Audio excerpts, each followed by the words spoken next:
Let's talk about the 5 women's products that should be avoided. Now, there are always alternatives, everything toxic out there. And when we talk about products, there are still things on the market that are very unsafe, very toxic, and you need to be aware of them. So let's start with compact powder. So we're talking about talc powder or talcum powder, and they use that in all sorts of women's products, from creams to finishing powders, materials that are used for eyeshadow, blushes, foundations, and many beauty creams. Now, talc is the softest mineral, and it's highly absorbable. So it'll absorb the oil from your skin and give you an appearance of kind of a soft, silky texture, at least at first. Now, here's the problem with talcum powder. When they mine it, it always comes with something else called asbestos. And so up to 20% of all products out there with talcum powder have asbestos as a contaminated ingredient. And the problem with asbestos is it can leave you with a malignancy called mesothelioma. So if you're currently using compact powder, you want to find a brand that is asbestos free. Now, there's 2 sites that I put in the description that you can find a non-toxic talcum powder. All right, number 2, nail polish and nail remover. Boy, I don't understand how some people that work in the environment of doing nails can tolerate the toxicity of these chemicals. And if you personally work in a place like that, you at least need to get in an air ionizer to help reduce these chemicals in the air. But what's the big deal with nail polish? Well, it has chemicals like toluene, which is in gasoline. I mean, it's a solvent. It's in there to keep the paint from separating. But if you breathe it in, it can create central nervous system toxicity, and it can have bad effects on your reproductive organs. They also put formaldehyde in nail polish. Now, what's wrong with formaldehyde? Well, it's a great preservative if you're embalming someone, but you have to realize that the nail is alive and your body can absorb things through the nail. So whatever you put on the nail gets absorbed. Then we have dibutyl phthalate. So this ingredient adds some flexibility to the paint and it prevents it from cracking and turning brittle. However, it gets absorbed in your blood and it can negatively affect your reproductive organs. I mean, it's considered an endocrine disruptor. Then when you put the paint on, then eventually you have to remove it with nail polish remover, and they use acetone for that. Now, the problem with acetone is it's on the hazardous substance list.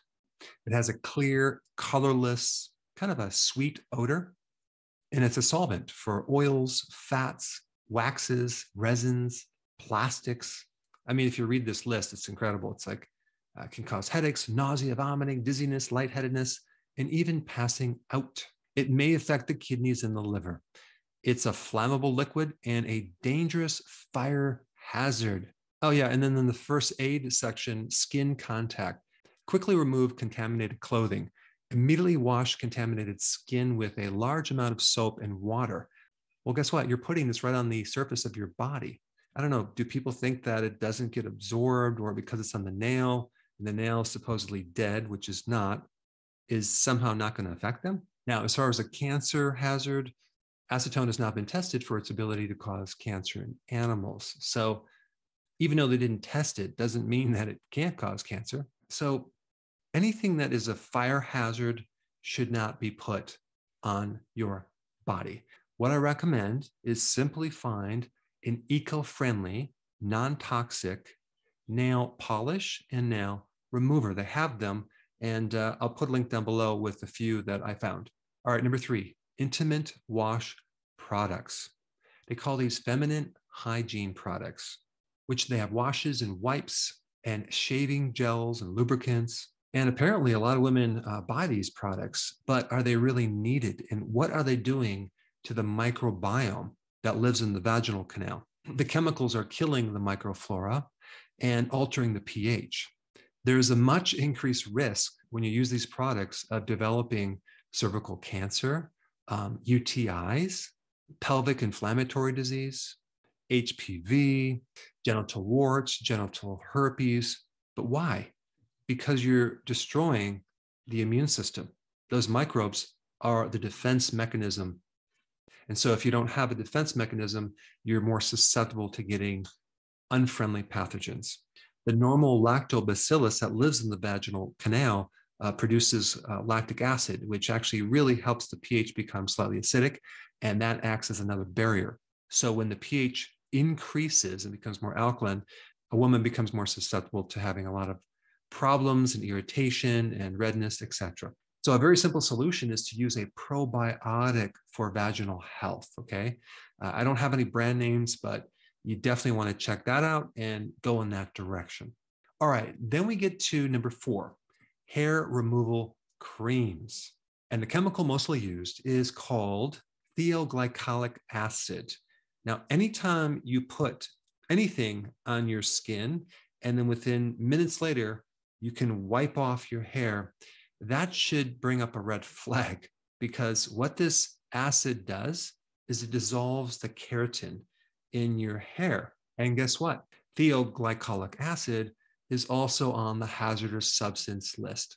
It's a corrosive chemical, and contact can severely irritate and burn your skin.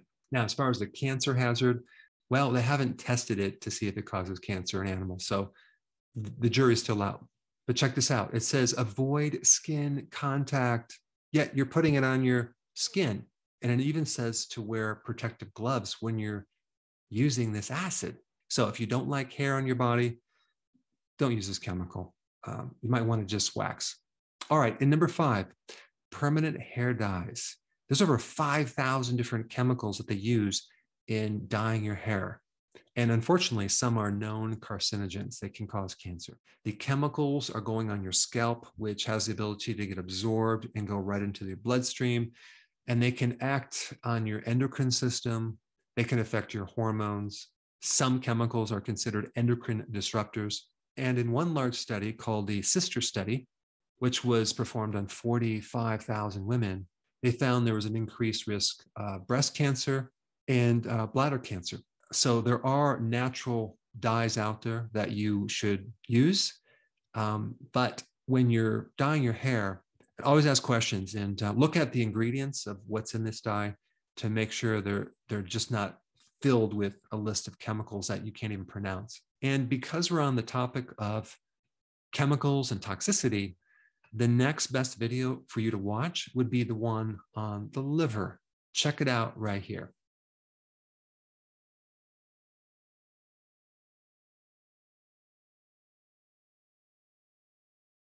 If you want to get notified with all my content, click the notification bell next to subscribed.